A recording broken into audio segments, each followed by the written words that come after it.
Hi angels and free spirit, welcome to the Charms Tarot, and today's reading is another pick a card reading. Ayan, so magpipick a card reading tayo.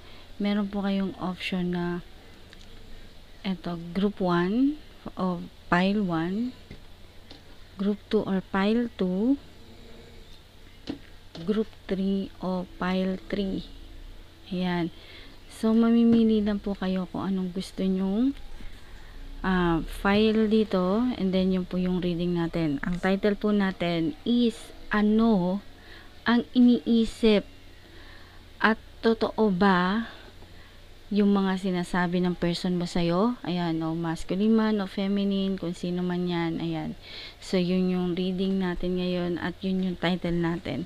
Ayan, para po sa mga gusto pong magpa-reading, nasa description box po yung link kung saan nyo po ako pwedeng kontakin. Yung mga gusto pong magpa-personal reading, magpa-private reading, at doon po sa mga gusto magpa-aura o magpa-spell, so nasa description box po yung ating link kung saan nyo po ako pwedeng kontakin. Pasensya na po kung medyo talagang as in late ako mag-post o mag-upload ng video kasi sobrang yung hectic yung schedule at saka busy. Ayan ang inyong lingkod. Ayan, so ito po yung reading natin. Pasensya na po. So mamili na po kayo kung alin po dyan yung gusto ninyo, and then yun po yung ating reading ngayon. Ayan, kung sa nakapili na po kayo, umpisahan na po natin.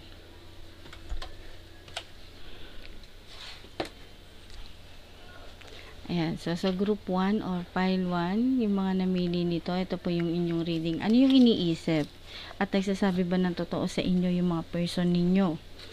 Ayan, so ano yung iniisip at nagsasabi ba ng totoo yung mga person ninyo sa inyo?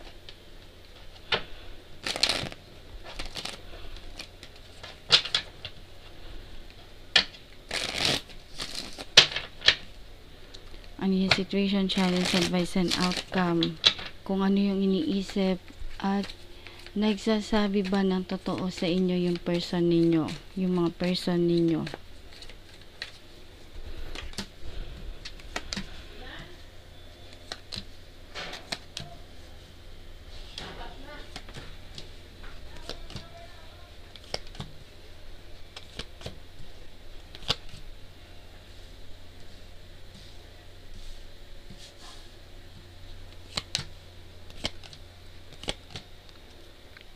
Yan, para sa mga group 1, sa situation, challenge, advice, and outcome. Okay?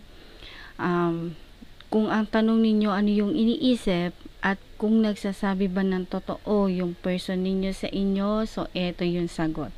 Sa situation, yung person ninyo, kung meron man kayong conflict ngayon, complicated yung inyong relationship o yung kung anumang klase ng relationship meron kayo dito sa person ninyo, either friendship, lovers, or more than friends ang inyong relationship, o family ninyo to or friends ninyo to, so eto yung kasagutan.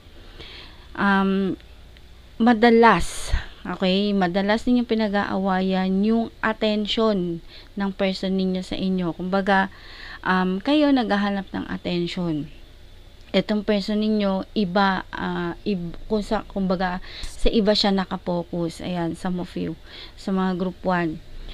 Yung attention ng person ninyo nasa iba. Kumbaga, wala sa inyo yung attention niya. So, yun yung madalas ninyong pinag-aawayan. Kumbaga, ang lumalabas kasi dito, kulang kayo sa pansin. Ayan, so sometimes gumagawa kayo ng issue or gumagawa kayo ng eksena para yung attention ng person ninyo mapunta sa inyo. Ayan, kumbaga yun yung nagpapasaya sa iyo. Kumbaga doon mo nakukuha yung kaligayahan, yung kasayahan na gusto mo, yung basta masaya ka sa ginagawa mo na ganun. Pero yun yung nagiging conflict sa inyong relasyon. At maaari din na yun yung maging reason kung bakit kayo maghihiwalay nitong person mo. So yun yung mga nasa isip niya, no? May times na kapag meron kayong argue or hindi misunderstanding or meron kayong conflict nitong person mo, madalas nakikipag-ayos ito. Kumbaga, siya na yung nagpapakumbaba sa'yo para maging maayos lang ulit yung relationship ninyo. Ganyan. Kasi yun yung nakikita kong dahilan at na yun yung din nakikita kong ginagawa niyang action pagdating sa'yo. Ayan, kapag nagtatampo ka, sinusuyo ka niya, inaamo ka niya, hanggat maaari gusto niya maging, kumbaga nga, KSP, kulang sa pansin. Gusto mo lagi kang pabebe, gusto mo lagi kang pinapansin, gusto mo laging nasa iyo yung attention niya. So yun yung nakikita ko dito. Gusto mo lagi kang tinatawagan, mini-message, update lagi, ganon.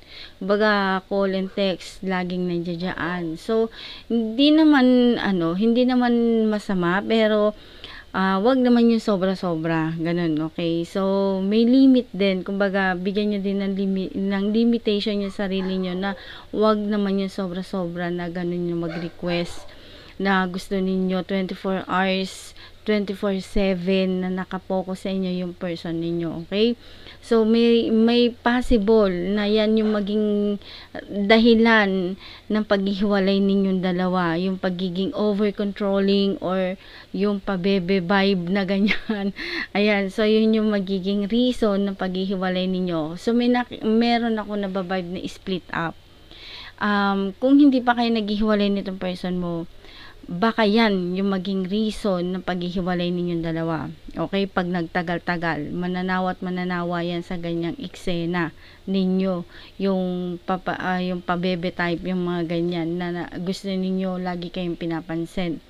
Gusto ninyo lagi kayong tawag dito, pinupuna or inaamo o sinusuyo kapag nagtatampo kayo. So, darating din yung time na itong person ninyo, masculine man o feminine, possible na magsawa ito. Okay? Possible na bitawan ka niya. Possible na hiwalayan ka niya. O possible na basta na lang siyang hindi na magpaalam o hindi na magpakita. Possible din na etong person mo na to is bigla ka na lang niyang hindi ka usapin or i-block.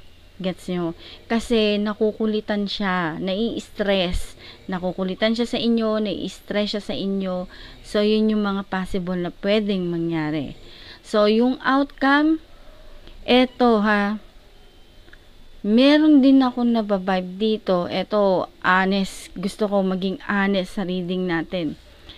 Some of you, may nababibe ako dito na under spell itong person ninyo. Kumbaga, some of you, pina-spell ninyo yung person ninyo to manipulate yung para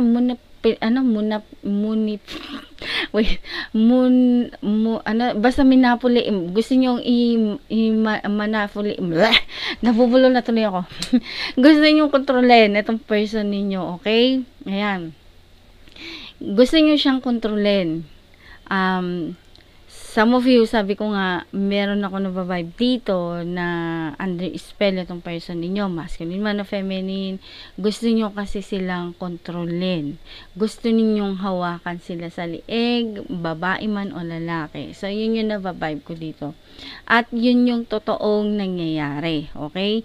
So, tinatry mo at tinitesting mo, tinatry mo kung effective nga ba yung pinagawa mo. Ayan. So, kung effective nga ba yung pinagawa mong spell dito sa person mo. Kaya mo lagi ginagawa yon, yung nagpapabebe, ganyan. So, gusto mo lagi kang sinusuyo o inaamo. So, yun. Some of you, effective yung pinagawa ninyo na spell dito sa person ninyo. But, meron din ako nababibe dito na some of you is nalaman nila na merong spell dito sa person mo. Okay? Ang nangyari, merong parang foul play. Ganon yung nangyari. Okay. So, nalaman nung other part na babae, ibig sabihin, some of you, merong third party. Ayan, so merong third party. Nalaman ng third party na yung person niya is na-spell, nagayuma. Ayan. So, etong ngayong third party na to, pinatanggal si spell. Ayan, pinatanggal si spell doon sa person ninyong dalawa kasi third party na nga. So, yun yung nagiging, kumbaga, nagiging foul play dito sa situation ninyo, okay? And then, etong person ninyo, sabi ko nga, may stress, makukulitan sa inyo, and then doon na siya gagawa ng action na ikat yung communication ninyo o yung relationship ninyo nang walang paalam. Ayan, kumbaga ni Haniho, walang ganong walang paalam, basta putol-putol, cut, ayan, ganyan. So, ganun ang mangyayaring eksena sa inyong dalawa. Ngayon, ang nakikita ko, yung nababibe ko na etong person mo na si masculine o feminine is doon siya sa isang karelasyon niya pupunta. So, meaning, may sasalo sa kanya. Wala ka man, o meron ka man, dumating ka man sa buhay niya, o hindi ka dumating sa buhay niya. Kung kayo man o hindi maging kayo, may sasalo dito sa person mo. So, yun yung nababibe ko dito. Yun yung mga nasa isip niya. Ngayon, kung ang tanong is nagsasabi ba ng totoo sa inyo, itong person ninyo, kung meron man siyang sinasabi niya, kaysa masaya siya sa'yo, mahal ka niya, nag-iisa ka lang sa kanya, ganun. So, yung masaya, oo. Okay? Yung masaya siya kung sa masaya. Yung nag-iisa, malabo na totoo yun. Kasi nakikita ko dito na itong person mo is two-timer. Ayan. So, after dun sa isa, may isa pa siyang reserba. So, yun yung nakikita ko dito, babae man o lalaki. Ayan. So, merong nagsasabi ng totoo, meron din nagsasabi ng hindi totoo. Pero, ito yung mga nilalaman ng isipan niya. Okay? Ito yung mga nilalaman ng utak niya. Ayan. So, yun yung nababibe ko dito. Pero, kung sa mahal ka niya o minahal ka niya. Pero, dumating sa point na etong person mo is meron pang other person na masculine o babae na kailangan niyang pakisamahan kasi nga nagayuma na. Ayan. So, yun yung nababibe ko dito. Sorry to say, kung ayaw nyo marinig yung nagayuma, yun talaga ang nakikita ko dito, pasensya na. Ayan. So, yun lang po yung nakikita ko dito. Gusto ko lang maging honest doon sa mga reading natin. So, yun yung nababibe ko dito. May parts na nagsasabi siya ng totoo, and then meron din parts na hindi siya nagsasabi ng totoo. Gaya ng sinabi niya, nag-iisa ka lang sa kanya. Hindi yun totoo. Kasi, dalawa kayo sa buhay niya. Yung masaya, oo, masaya sa sayo. Kasi, binibigay mo sa kanya lahat. Kung tutuusin, sobra-sobra yun na ibibigay mo sa kanyang love. Yan, kumbaga, sobrang unconditional yung love na binibigay mo. Pero, gaya nga ng sinasabi ko, sa pag-i-spoil mo sa kanya, dun naman yung lalaki yung ulo nitong person na to, na parang iniisip niya na hindi mo siya kayang iwan. So, yun yung mga nababibe ko dito.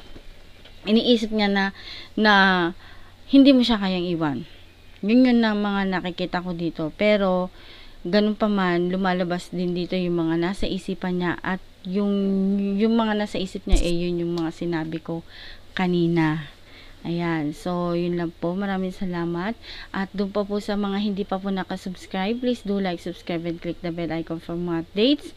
And doon po sa mga namili ng group 2 o file 2, up next na po. Ayan. So, thank you. Thank you for watching. See you next vlog. Nasa description po yung second reading natin, yung sa mga file 2, ilalagay ko po sa description box. I-click nyo na lang po doon para ma-direct po kayo doon yung second reading para doon sa mga namili ng group 2 at group 3. Ayan. So, maraming salamat po. Thank you again. And see you sa second link. Ayan.